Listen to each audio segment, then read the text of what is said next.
Friends, good morning. সবাই কেমন আছো? তো দেখো, আমি তো সপ্তমীর রাতে এসেছিলাম বৌদির বাপের বাড়ি সুন্দরবন। তো আমার তো সপ্তমীর রাতে এসেছি, তো অষ্টমী, নবমী আর দশমী 3 দিন কিন্তু আমার এখানেই কেটে গেল। তো আজ কিন্তু একাদশী, মানে দশমীর পরের দিন। তো আজ আমি কিন্তু বাড়ি ফিরছি। তো এই বছর কিন্তু বৃহস্পতিবার যেহেতু দশমী পড়েছে, তাই কিন্তু ঠাকুর কিন্তু বেশিরভাগ ঠাকুরই মানে ডোবানো হয়নি। তো দশমী মানে দশমীর পরের দিনই ডোবানো হবে, মানে শুক্রবার। আর আমি আজ সকাল সকাল বাড়ি যাচ্ছি। তো সকালে কিন্তু আমাদের অনেক ভোরে যাওয়ার কথা ছিল, কিন্তু মানে 3-4টের দিকে বেরোনোর কথা ছিল, কিন্তু রাতে তো ভীষণ বৃষ্টি হচ্ছিল। তো আমি তো ভাবছি মানে আজকে বাড়িতে যেতে পারবো তো ভীষণ বৃষ্টি হচ্ছে। তো বৃষ্টিটা মোটামুটি থামতেই কিন্তু আমরা বেরিয়ে পড়েছি। তো রাস্তায় কিন্তু সেরকমভাবে বৃষ্টি পাইনি, তবে একটু একটু টিপটিপ করে বৃষ্টি পড়ছিল। সকালবেলায় কিন্তু আমরা 7টার পরেই আমরা বাড়ি থেকে বেরিয়েছি। আর আজ কিন্তু মেঘলা মেঘলা ওয়েদার রয়েছে, মানে একটু রোদ নেই, মেঘলা, একদম মেঘলা ওয়েদার। আর বৃষ্টি হচ্ছে, মাঝে মধ্যে কিন্তু বৃষ্টি হচ্ছে। আর এই দেখো, আমরা কিন্তু এখন ডায়মন্ডে পৌঁছেছি। আর আজকে ঢেউটা দেখো, মানে প্রচুর ঢেউ রয়েছে নদীতে। তো মেঘলা ওয়েদার রয়েছে, আর তারপর এত সুন্দর ঠান্ডা ঠান্ডা হাওয়া নদীর সামনে দাঁড়িয়ে খেতে, মানে সত্যি মনটা জাস্ট ভরে গেল। মানে খুব ভালো লাগছিল সত্যি, ওয়েদারটা এতটাই সুন্দর। মাঝে মাঝে বৃষ্টি পড়ছে, তারপর মেঘলা ওয়েদার, সত্যি ভিউটা এত সুন্দর লাগছিল, কি বলবো, মানে সত্যি দেখে মনটা জাস্ট ভরে গেল।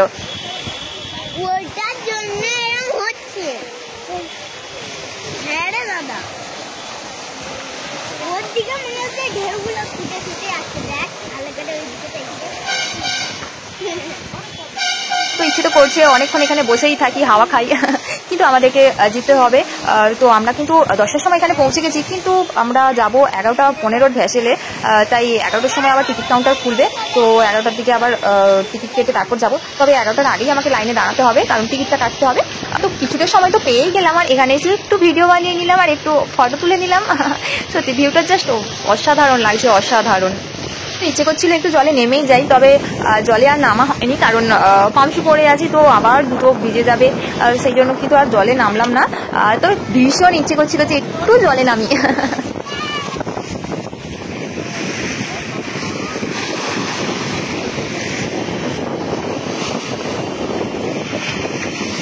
একটু ফটো তুলে এখন চলে এসেছি ঝালমুড়ি খেতে খেতে লাইনে দাঁড়াতে। তো লাইনে দাঁড়িয়ে টিকিট কেটে নিয়েছি, আর এখন চলে যাচ্ছি ভ্যাসেলে।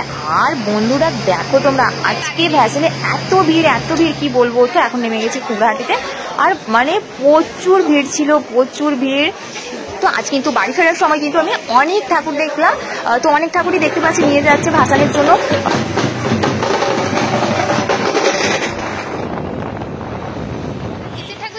আর এই যে এখন পৌঁছে গেছি চৈতন্যপুরে, আর এই যে চৈতন্যপুরে ক্যাকটাসের ঠাকুর রেডি করেছে, তো ভাসানের জন্য নিয়ে যাবে।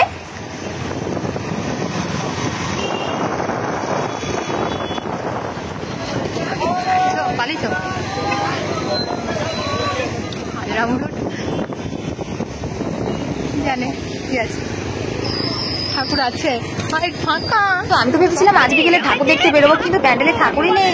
তো হাজরামুড়ির ঠাকুরটাও তো আমার দেখাই হলো না, দেখছি প্যান্ডেল ফাঁকা। তো আমার মানে আমি ঠাকুরটা দেখতেই পেলাম, কারণ সামনেই যাচ্ছিল ভাসানের জন্য। তো প্রশাসন বেরিয়েছে দেখতে পাচ্ছি, তো ঠাকুরটা আমি দেখতেই পেলাম।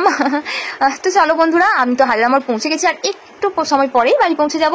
তো চলো এই ব্লগটা এখানেই শেষ করছি, দেখা হচ্ছে তোমাদের সাথে আবার পরের ব্লগে। এখনকার মতো টাটা বন্ধুরা।